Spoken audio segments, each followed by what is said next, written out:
位于甘肃省天水市秦安县的大地湾遗址，是一处距今8000年到4800年的史前遗址。自从1958年发现它算到如今，大地湾遗址的挖掘进度仅仅是1%左右。虽然只挖了一点点，但已经挖出了近万件新石器时代的文物，以及多座房屋遗址。至于未挖掘的部分还藏着多少宝藏，那简直是无法想象的。所以这里不仅是正八经的3A级景区，也是当之无愧的全国重点文物保护单位。我也趁着这次去甘肃天水旅行的机会，特意抽出了1天时间，到大地湾遗址认真逛了一圈。大家好，我是徐工，这次一定点关注，下次旅行不迷路啊！我目前在这个地方是甘肃省天水市秦安县的大地湾遗址，终于来到这儿了。这是当地人给我着重推荐的地方，如果你来天水旅行的话，可千万不能错过这儿。一会儿咱们就来好好的逛一逛。我头一天自驾去了钢谷，这次是从钢谷开车过去的。中途的道路不能算难开，但是山路开多了，人是真的扛不住，所以中途看到类似于驿站的地方，我就下来休息。这一趟不知道休息了多少次，才算把这100多公里开完。临近中午了，我才抵达大地湾遗址。这个景区共分为3个部分，分别是古村落遗址、宫殿遗址和大地湾博物馆。这3个地方各有各的停车场，车位都很充裕，所以放心自驾来。第一站我选了古村落遗址，在停车场停好车之后，我在景区入口看到了这里的开放时间，记住早上9点半才开，所以不要太早过来。村落遗址的总面积不是很大，很快就能逛完。我们挑选几处房屋遗址来细看一下。首先我们来看眼前的 F372 房址，下边的半地穴式房间是距今8000年左右的房屋遗址，中间的大地洞是住房，边上的小洞是用来插柱子的，这条斜着向下的道路则是房间的门道，而上边的罩子则是2011年新加上的，目的就是用来保护遗址。然后我们奔向 F301 房址，这是一座近似方形的半地穴式建筑，距今约6000年，总体规模较大，猜测是当时的领导住房。它的门道是3级台阶，中间的大圆洞是灶坑，4个小圆洞是柱洞，据说里边有石柱处，但游客视角根本看不见。然后我们切到这个视角，灶坑和门道中间这个位置，猜测就是资料所说的火种洞。然后再看这个小的，它属于是大地湾1期房址，距今约8000年，也是圆形半地穴式房址，居住面积仅6到7平方米，应该是当时平民的屋子。这个是大地湾2期房址，距今约6000年，进了门道就是灶坑，比1期房址大一些，结构复杂一些，居住条件也相对更好一些。然后我们继续往前，就来到这个连体房址，这是2套房子连在一起了，室内有这些大大小小的洞，小洞猜测为柱洞，大洞猜测为资料说的窖穴，说白了就是存东西用的。再看这个视角，能看到一间房子的门道和灶坑，然后再看这个视角，则是另一间房子的门道和灶坑。看到这里，你有没有发现一个问题，就是大多数的房间，他们的门道都是紧挨着灶坑的。如今我们总说进门跨火盆去晦气，说不定就和这些古老房间的布局有着千丝万缕的关系。下边我们来到探方区，这是考古队员挖掘时所留下的痕迹，但是这个探方口太小了，我们几乎看不到什么。而这个2014年留下的大探方区，开口比较大，视野会更好一些，但是距离比较远，也看不到太多的信息。至此我们就逛完了古村落遗址。在6000到8000年前，先民曾在此繁衍生息，代代相传，而今只剩遗址，但仍可初步推断出彼时彼刻的生活风貌，那是文明演化的必经之路，也是一段真实存在的辉煌历史。看完古村落遗址之后，我直接开车上山奔向宫殿遗址，这段路开车都不近，就更不要提步行了。将来等景区建设完整之后，我相信景区会给游客提供摆渡车的。宫殿遗址的地理位置很好，站在观景台向下俯瞰，山下的风景一览无余。如果用无人机航拍，会发现宫殿所在的位置是一处被环抱的位置，视线遮挡较少，比左右两侧的山坡都要好。我们目前能在露天观景台所看到的是根据宫殿遗址所做的复原，无论是柱子和柱础，还是宫殿的墙面遗址，甚至宫殿内的火塘，都在这个场景中有所复原。而真正的宫殿遗址则在这个入口后边，目前还没有开放，希望这边能早日建设完毕。听说2025年就可以正式开放了，到那时候我们就可以到宫殿遗址中一睹为快了。现在虽然不能看宫殿遗址，但大地湾博物馆那边还有不少关于宫殿的资料，我们可以到那边去看。所以现在我们驱车直奔博物馆。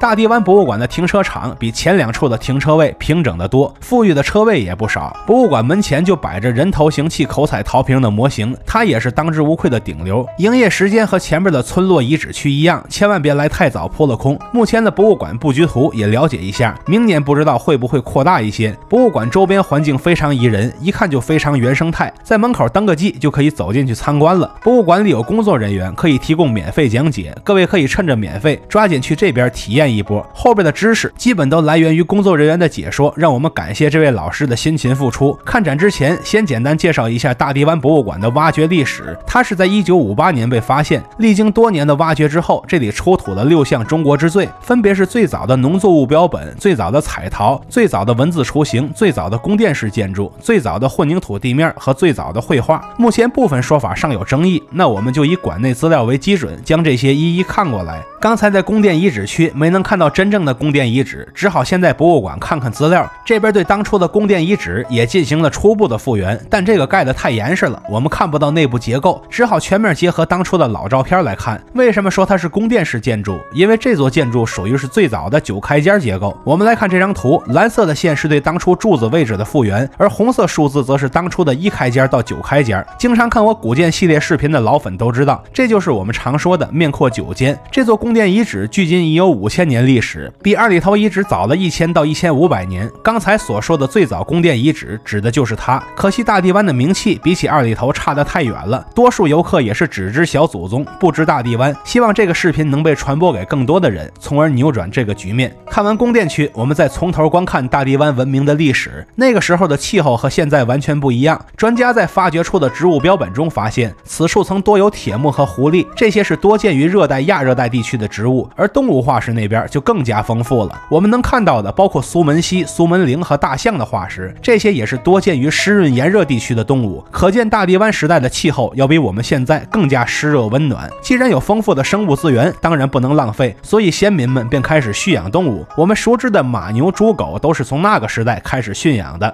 网上经常有人问说，为什么先民不蓄养熊和老虎之类的动物？这很明显是因为性价比不行，搞不好连命都搭上了，需要在社会生产力更发达的时代再去考虑这样的问题。但对于先民来说，格局是可以打开的，暂时不能被驯养的动物可以拿来当猎物吗？新石器时代留下的石器和骨器，大多数都是和狩猎息息相关的。我们小时候玩的弹珠，很有可能是古代先民对狩猎的演习，然后就这么沿用下来了。而钓鱼佬对钓鱼的渴望，则更是对祖先思想的继承了。早在大地湾时代，先民就知道用鹿的骨头磨出一个倒刺鱼钩来钓鱼了。说到鹿骨的用途，可不仅限于此，这边用来缝制衣服的骨针，也是大地湾先民用鹿骨磨制出来的，那都是渔猎收获的副产品。渔猎篇章之后，便是最早的农业篇章。按照西方学者公认的理念，五谷中的黍起源于西亚，最早大约在6000年前出现，但大地湾出土的黍标本是7300到7800年前的遗物，这足以证明我们的先民更早驯化了黍这种粮食，从而便推翻了西方史学界的成见。而这些石器便是我们在课本中常见的磨制石器，也就是先民用来刀耕火种的得力工具。而后期给粮食去壳，则需要用到这些研磨石器。后期专家考察这些石器时，发现这件石器居然是一件玉料，就把它定为2级文物了。就是这2年发生的事儿。说到玉，就不得不说到这边的装饰品了，比如这里出现的绿松石饰品，当地根本不产这种矿物，推测是当时的富人通过贸易从别处获得的。再比如这些陶鸡、石鸡还有骨鸡，都是女性常用的饰品。我们如今常说及笄之年，就是古代女子可以嫁人的年龄。这个词的历史看来比我们想象的还要久远。后面我们进入墓葬区，我们能发现，除了正常情况下躺着安葬的遗体之外，有的是被扔进一个瓮里，这类叫做瓮棺葬，还有的骨骼被散乱的扔在墓葬坑里。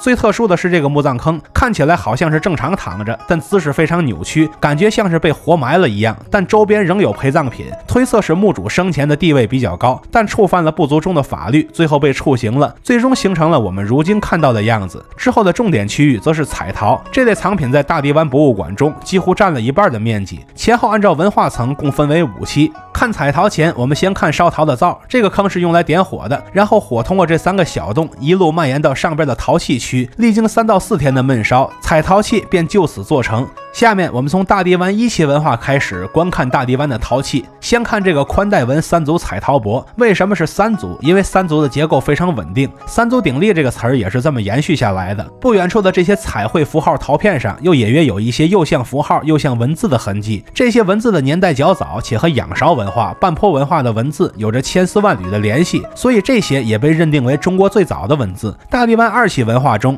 人头形器口彩陶瓶是至关重要的文物，这是一个个古老的女性形象，较大的肚子代表孕妇，在条件恶劣的时代，生孩子多的部落才能生存，所以它代表的是生殖崇拜。但这个只是复制品，真品在甘肃省博。可惜这次旅行突发状况太多，没来得及去甘肃省博看真品，真的是太遗憾了。再看这件双耳尖底瓶，推测为先民的水器，它上方的2个耳朵可以穿绳子，有了绳子之后就可以把瓶子背在背上，下方的尖底也很实用。当时都是泥土地，取完了水可以插在地上，如果烧水可以插在灶里。据说它的同款文物内还发现过果实的残留，猜测先民甚至用这种瓶子酿过酒。下面我们进入大地湾3期文化，这里文物的风格与仰韶文化是高度对应的。我当时问了一句，为什么甘肃的大地湾文物要用河南那边的仰韶文化来描述呢？得到的答案是，仰韶文化因为发现的早，而且文化影响力大，它已经不只代表一个地区，而是代表一个时代了，所以会这么冠名。如果你有更精准的答案，也欢迎你到评论区留言说一说。在4期文化中，我们能看到前面说过的最早期的绘画，现在绘画的原件已经被送到研究部门保护起来了，我们如今来这里只能凑合看看图片了。而大地湾5期文化中出土的只有少许陶器，像玉器、青铜器这些价值更高的文物，目前是一点都没发现，可能是较浅的地表被破坏了，可能是战争摧毁，可能是目前还没挖到，毕竟刚挖了1%，还有99%没动，也有可能是先民们离开了这片土地，所以这个问题的答案至今仍是一个谜。最后我们进入文创区，这边的文创产品里卖的最好的是这一款，在天水古城那边有好多人都在抢购。这个文物原型当然是著名的小祖宗，也就是人头形器口彩陶瓶了。至此我们就逛完了大地湾博物馆。我来这里之前对大地湾的了解很少，除了知道一个小祖宗之外，其余的一概不知。来了之后才知道，虽然大地湾仅仅挖开了1%左右，但它足以将8000年前先民的生活以动态而立体的方式展示在我们的面前了。所以这个地方是足够精彩的，也是值得我们来亲眼看一看的。看到这里的朋友，记得一键3连加关注，和徐工一起读成一起旅行。